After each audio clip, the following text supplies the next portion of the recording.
어쨌든 이제 우리가 아까 본 대로 근로기준법에서 임금이나 보수를 지급하는 경우는 원칙적으로 안 되고, 다만 본인이 이제 이렇게 서약서 쓰고 나는 받겠다 이렇게 하는 경우에는 희망자에 한해서는 뭐 그런 것들을 이제 조례에서 좀 이제 다룰 수가 있겠죠. 자, 이제 12조를 보겠습니다. 12조는 지역사랑 상품권의 재발급 등인데요. 그 상품 예, 죄송합니다. 이건 아까 그거 예, 12조 이거는 이제 재발급은 결국은 상품권을 가지고 있을 때 그 훼손하는 경우에 재발급의 의무가 있다라는 얘기죠. 어, 훼손했으면 재발급 해주는 거고 당연히 확인할 수 없는 경우에는 재발급을 안 할 수도 있는데 다만 뭐 또 지역 상품권이 특히 지류 상품권 같은 경우에는 뭐 디자인들이 다 독특하니까 위변조 방지 기준이나 이런 것도 다 있고 그래서 어찌됐건 뭐 훼손한 그 일부가 남아 있으면 뭐 확인이 가능하면 뭐 최저 가격으로 재발급 받을 수 있다 뭐 이런 단서 조항인데 뭐 요런 것들이 이제 뭐 지류 상품권 특히 이제 요 12조 전체가 지류 상품권에 관한 내용이라고 볼 수 있겠고요. 모바일이나 전자 상품권 같은 경우에는 대체로 그 기록들이 다 있으니까 그 서버나 그 운영 플랫폼에서 뭐 블록체인 방식이면 그런 것들이 더 다양하게 존재하겠죠. 그렇기 때문에 이 경우는 이제 전자상품권의 경우에는 뭐 재발급 같은 것들이 뭐 당연히 뭐 카드가 훼손되면 뭐 재발급만 하면 되는 거니까 뭐 어려움은 없습니다. 뭐 손해 볼 일은 없는데 어쨌든 뭐 지류 상품권을 가지고 있는 그 이용자들을 보호하기 위한 규정이라고 볼 수 있겠습니다. 뭐 나중에 이제 지류가 없어지면 이 조항들은 이제 더 이상 필요가 없겠죠.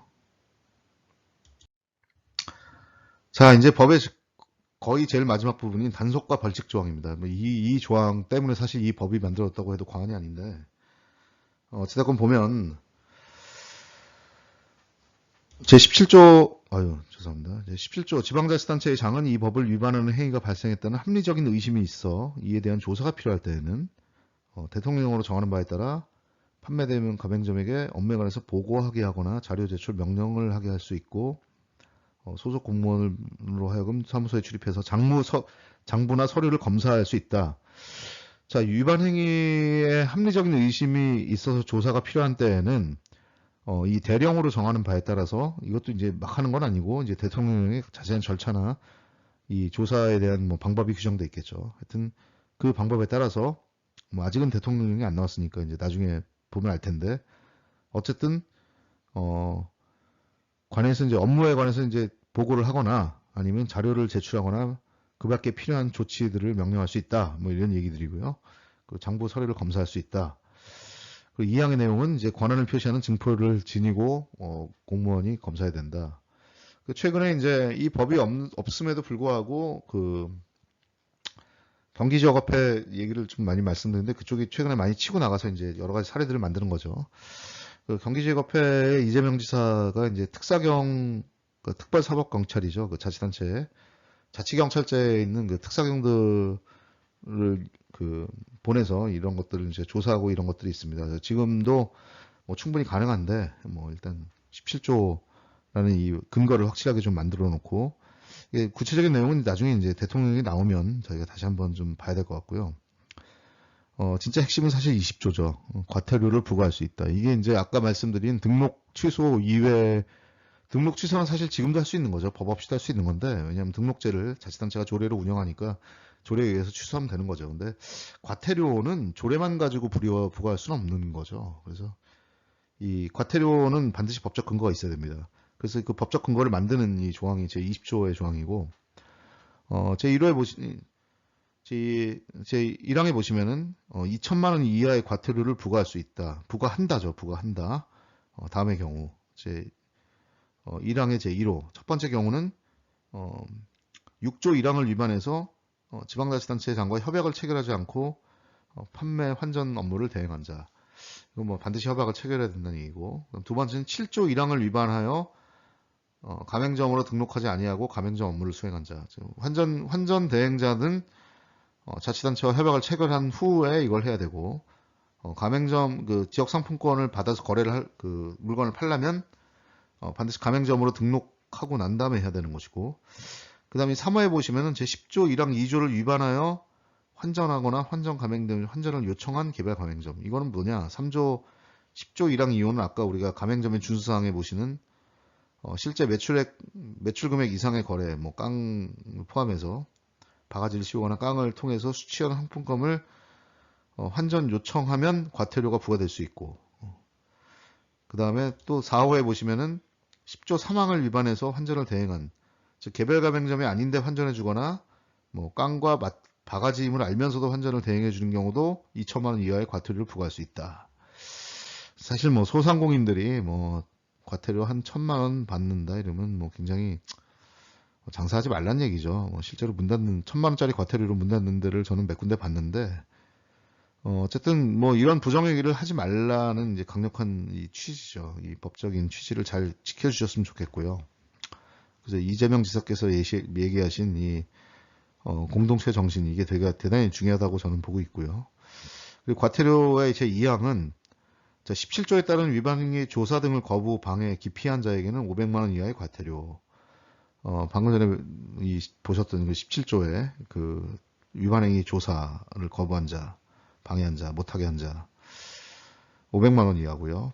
3항에 보시면은 1항 및 2항에 따른 과태료는 대통령령으로 정하는 바에 따라 지방자치단체의 장이 부과 징수한다. 이것도 역시 대통령령에서 뭔가 자세한 내용을 이제 규정하도록 위임했는데, 대통령령이 나와보면 이제 알 수 있겠죠. 어떤 식으로 부과하고 징수하는지. 어쨌든 이것은 지방자치단체장이 부과하고 징수하고, 이게 이 과태료가 어디로 귀속되느냐는 지방자치단체로 귀속될 것 같은데요. 이건 제가 정확히 좀 확인이 필요합니다. 이건 일단 지방자치단체의 세외 수입원으로, 과태료 수입원으로 이제 이 귀속이 되겠죠.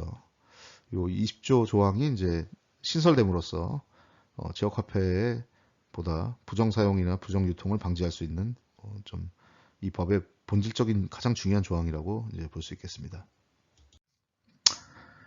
자, 마지막으로 부칙입니다. 부칙이라는 것은 이제 뭐 이 법을 언제부터 시행한다 이런 뭐 시행에 관한 사항이나 아니면 시행을 하면서 원래 이것들이 이제 법이 있기 전에도 이런 것들이 다 있었기 때문에 그런 법이 있기 전에 이런 것들을 어떻게 그 이해 당사자들의 행위나 이런 것들을 다 어떻게 인정하느냐, 뭐 아니면 새로 뭘 해야 되느냐, 뭐 이런 경과 조치들에 관한 얘기들인데요. 제1조는 시행일 2개월이 지난 경과한 날부터 시행한다. 즉 7월 2일이고요. 2020년 7월 2일부터 시행되고, 제2조 상품권에 관한 경우, 이미 이 법 시행 전에 자치단체는 각 조례를 만들어서 상품권을 발행하고 있었죠. 그런 것들은 전부 이 법에 따라 발행된 상품권으로 본다. 그러면 이제 각 자치단체에서는 이 조례를 다 개정을 해야 됩니다. 조례를 개정해서 이 조례의 상위법으로 이 법안을 이제 근거로 해서 이 조례들을 다 이제 관련 이 법의 내용에 맞게 이 조례들을 이제 개정할 필요가 있고요. 제3조 이제 상품권 자체에 대한 경과 조치면은 이제 3조는 상품권의 발행 신고에 관한 경과 조치. 이 자치단체가 발행자가 이 발행하는 경우나 발행 사항을 이제 변경하는 경우에는 행안정안전부 장관에게 이제 신고해야 된다는 제5조 1항의 발행 신고 의무가 있죠. 이것들을 이제 이 법이 시행되면은 시행일로부터 3개월 이내에 신고해야 된다. 여태까지는 이제 법이 없었으니까 신고 안 했으니까 지금부터 3개월 이내에 신고한다. 그런 얘기고요. 마찬가지로 판매 대행점과 가맹점에 대한 어떤 또 권리와 의무들이 있었는데 그 의무 사항들로 보면은 판매 대행점은 이제 협약을 체결해야 되죠. 그렇죠? 그 6조 1항의 내용이 지자체와 협약을 한다는 내용인데 이 법이 이미 사실 뭐 대부분 다 조례로 협약을 체결하고 있었습니다만 뭐 아직 혹시 협약을 체결하지 않은 경우가 있다면 시행일로부터 3개월 이내에 협약을 체결하다 뭐 이런 얘기고, 마찬가지로 가맹점도 뭐 이미 상당수 다 이제 등록제를 하고 있죠. 그렇죠? 이 7조 1항의 내용이 이제 등록제에 관한 내용인데 가맹점은 등록을 해야 된다. 자치단체에. 조례에 따라 이미 다 등록하고 있는데 또 일부 조례에서는 뭐 관내 모든 업소를 뭐 가맹점으로 한다 이런 경우도 있으니까 이제 그런 경우 따로 이제 등록제를 뭐 어떻게 운영할 것인지는 조례를 개정해서 시행일로부터 3개월 이내에 이런 등록제를 어떻게 만들어라 뭐 이런 얘기죠. 참고로 이제 관내 모든 업소를 이제 가맹점으로 한다. 이게 이제 소상공인보다는 진짜 지역화폐 지역 내 거래 활성화 측면에서 특히 이제 고만고만한 업체들이 몰려 있는 이제 어디가 그러냐면 양구군청이 그렇죠. 그래서 거긴 대단히 잘 되고 있는 사례인데 업소들이 사실 뭐 대부분 다 이런 대형 업소가 없고 대기업도 없고 이러니까 그냥 그렇게 해도 충분한데 또 사행산업은 원칙적으로 또 안 된다고 했지만 또 양구에 또 군부대 근처에는 또 뭐 이런 게 있을 수도 있어요. 근데 그런 것들은 이제 어떻게 될지는 조금 이 법이 시행되면서 좀 양구군 같은 데서 좀 신경 쓰셔야 될 것 같은데 어떤 식으로 바꿀지는 뭐 어쨌든 뭐 이 법에서는 등록제를 이제 법으로 정하고 있기 때문에 아마 등록제를 시행하시는 것이 맞는 것 같습니다. 이런 경과 조치들에 대해서 법의 부칙으로 제시가 되어 있습니다.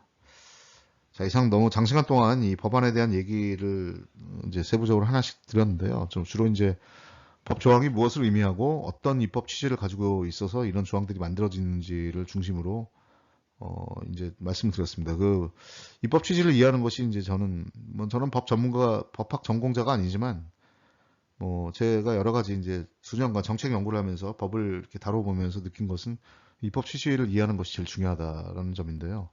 그런 점에서 이 상품권법의 입법 취지를 중심으로 이제 설명을 드렸습니다.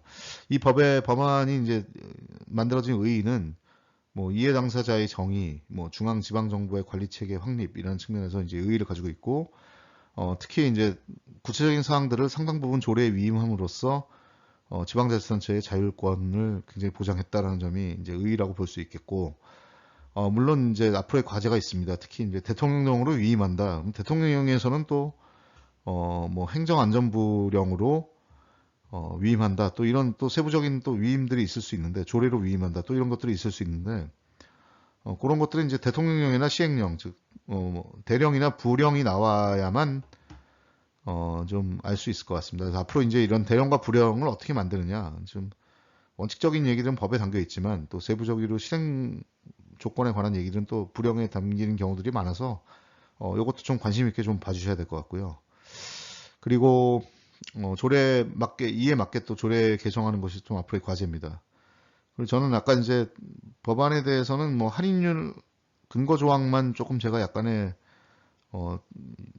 뭐랄까 좀 추가적으로 이런 걸 했으면 좋겠다 이렇게 말씀드렸는데 그 외에도 사실은 뭐 사용자나 뭐 몇 가지 조금 더 미래지향적으로 법안의 내용들을 좀 이렇게 했으면 좋겠다라고 생각하는 점들이 있습니다. 뭐 그런 다양한 측면들은 아직 사실 뭐 시기상조일 수도 있는데 그런 것들을 앞으로 좀 어떻게 담아야 될지 이런 것들이 지금 우리에게 남겨진 숙제라고 할 수 있겠습니다. 어쨌든 이런 법에 따라서 뭐 상품권이 안착되고 특히 이제 코로나 때문에 발생된 이 재난지원금으로 상품권이 대단히 활성화될 텐데 거기서 나타나는 여러 가지 문제점이나 이제 제도적 개선 사항들을 이제 염두에 두면서 이 지역사랑 상품권 법안과 관련된 제도들을 지속적으로 개선시켜서 정책 효과를 높일 것을 앞으로 우리가 해야 될 일이라고 이제 말씀드리면서 이 강좌를 끝내고자 합니다. 예, 감사합니다. 예, 참고로 이제 지역화폐 사실은 지난번에 정책 세부 사항 발행액을 얼마로 할 것이냐 뭐 이런 것들을 이제 할인율을 얼마로 할 것이냐 뭐 이런 내용들을 이제 올려드린다고 말씀드렸는데 뭐 최근에 또 리질리언스 강좌를 좀 해달라는 요청도 있고 해서 잠시 지역화폐 강좌들을 많이 못 올렸습니다. 앞으로 이제 그런 것들도 좀 올리고요. 뭐 대령과 부령에 관한 얘기도 좀 강좌로 만들어서 올리도록 하겠습니다. 개인적으로는 뭐 저도 뭐 지역 공동체 기본법, 뭐 마을 공동체 기본법, 뭐 등등등 뭐 여러 법안들을 사실은 그 조항들을 이제 만들고 제안하고 뭐 몇 년 전부터 계속 그렇게 해왔는데 개인적으로는 이제 지역 상품권 법안은 사실은 뭐 제가 상당 부분을 제안하긴 했지만 그래도 당시에 같이 이제 협업을 했던 행안부 지역공동체과의 이 담당 사무관님들이나 이 담당 서기관님들이 참 그 좋은 조항들을 많이 만들어주셨어요 당시에. 그래서 그것 때문에 이런 좋은 법이 만들었다고 생각하는데 개인적으로도 좀 감회가 깊습니다. 이 참 좋은 훌륭한 법안이라고 보고요. 앞으로 대령과 부령이 또 어떻게 만들어질지 그런 것들이 또 대령과 부령이 좀 구체적인 안들이 나오면 또 다시 이제 소개하는 강좌로 올리도록 하겠습니다. 구독과 좋아요를 부탁드리고 뭐 질문과 코멘트 언제든지 환영합니다. 감사합니다.